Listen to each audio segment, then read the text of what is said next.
రైతులందరూ కూడా ఇటే. ఏదో కొద్దిమంది కులాన్ని విశ్వసించి, ఇంకొద్దిమంది ఇంకా ఆ మత జాడ్యంలో మతాన్ని స్మరించి ఇటువంటి అడపాదడప ఓట్లు తప్ప 20% ఉండొచ్చు. ఆ 20% పూర్తిగా అతనికే పడుతుందని అనుకుందాం. ఇంకొంతమంది అమాయకులు వేస్తారనుకుందాం. ఏదేమైనా 35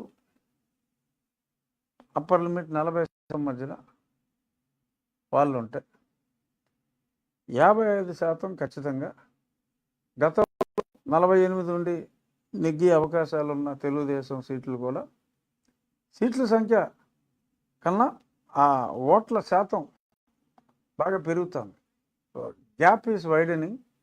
ఒకప్పుడు నేరోలో టైట్ కంటెస్ట్లు అన్నీ కూడా కంఫర్టబుల్ సక్సెస్ రేట్ ఈ కూటమి వచ్చేసింది. సో అందుకనే వాళ్ళు ఏదో రకాల ప్రలాపనలు ఇవన్నీ కూడా సాక్షుడు రాసుకుంటున్నాడు. Chapter close.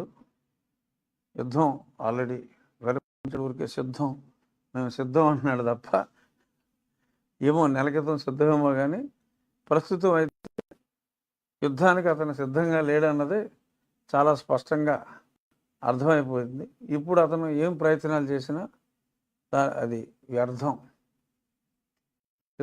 యుద్ధం లేదు, మా నమ్మకం నువ్వే జగన్ అని చాలా తెలివిగా ఎలక్షన్ కమిషన్ కళ్ళు కప్పి ఇంటిపైన బోర్డులు పెట్టుకుంటున్నాడు. ఆ చోట్ల తిరుగుతున్నప్పుడు చూసా, నా నమ్మకం నువ్వే జగన్ అని. ఆ బోర్డు పెట్టినోడైనా వేస్తాడో లేడో నాకు తెలియదు. మరి అతని పరిస్థితి చూస్తే అలా ఉంది. సరే, క్యాండిడేట్లు ఏదో రకరకాల మాట్లాడుకుంటూ ఉంటారు, దాన్ని మనం పట్టించుకోకల్లా.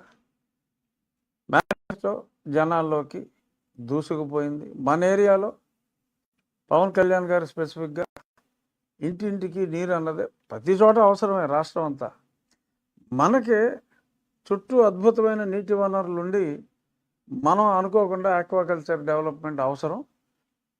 దానికి ఉన్న సైడ్ ఎఫెక్ట్ ఏంటంటే, ఏ మందు తీసుకున్నా మనకు సైడ్ ఎఫెక్ట్ ఉందని రాస్తారు ఇక్కడ. ప్రతి డ్రగ్కి సైడ్ ఎఫెక్ట్. సో దీనికి సైడ్ ఎఫెక్ట్ మనకు మంచినీటి కొరత వచ్చింది, కలుషితమై.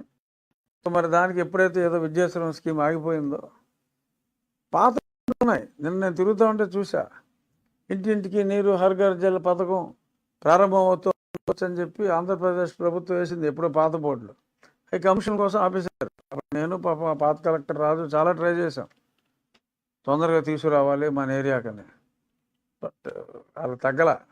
50 అంటే 50 ఇది లేదన్నారు. కాబట్టి ఆ స్కీమ్ని ఇప్పుడు ఇమీడియట్గా, అది పవన్ కళ్యాణ్ గారి షణ్ముఖ వ్యూహంలో, చంద్రబాబు నాయుడు గారి మెయిన్ వ్యూహంలో కూడా ఉంది. కాబట్టి స్కీమ్ అప్రూవ్ అయిపోయిన స్కీమ్ కాబట్టి డెఫినెట్గా ఆ స్కీమ్ కూడా మన ప్రాంతంలో వాళ్ళందరికీ కూడా విపరీతంగా అది అట్రాక్ట్ అయింది. ఇక్కడ క్లీన్ స్వీప్కి అది కూడా ఖచ్చితంగా ఒక కారణం. ఇంకా మనం జనరల్ ఇష్యూ ఇంకోటి ఉంది, ఆ తర్వాత లోకల్ ఇష్యూకి వద్దాం, ఉండి గౌరులకు వద్దాం. జనరల్ ఇష్యూ, నిన్న షర్మిల